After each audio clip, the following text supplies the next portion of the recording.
Simpleng pag-isa ng cabbage. Ayan, pinirituan ko po yan ng manok. Maglalagay tayo ng mustard seeds.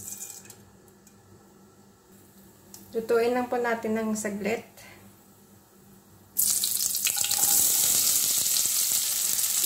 Garlic po yan at sibuyas. At tinadtad na sili.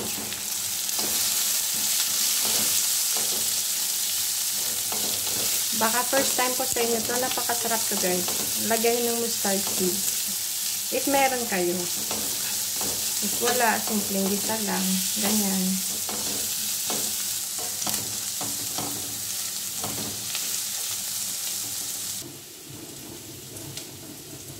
At yan pong cabbage natin. Ilalagay po natin yan.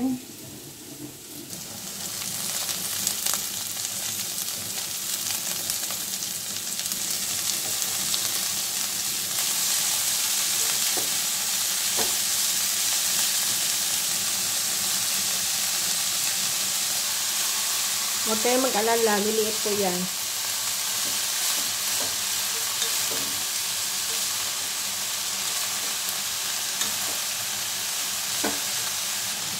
Huwag ko kalimutan, lagyan ng asin.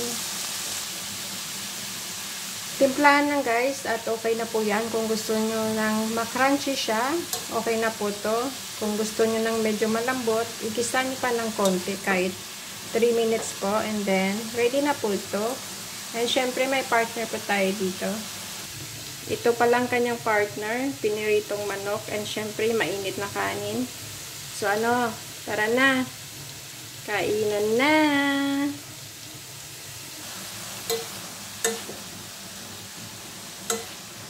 Thank you for watching guys. Comment down below and do like, share, and subscribe.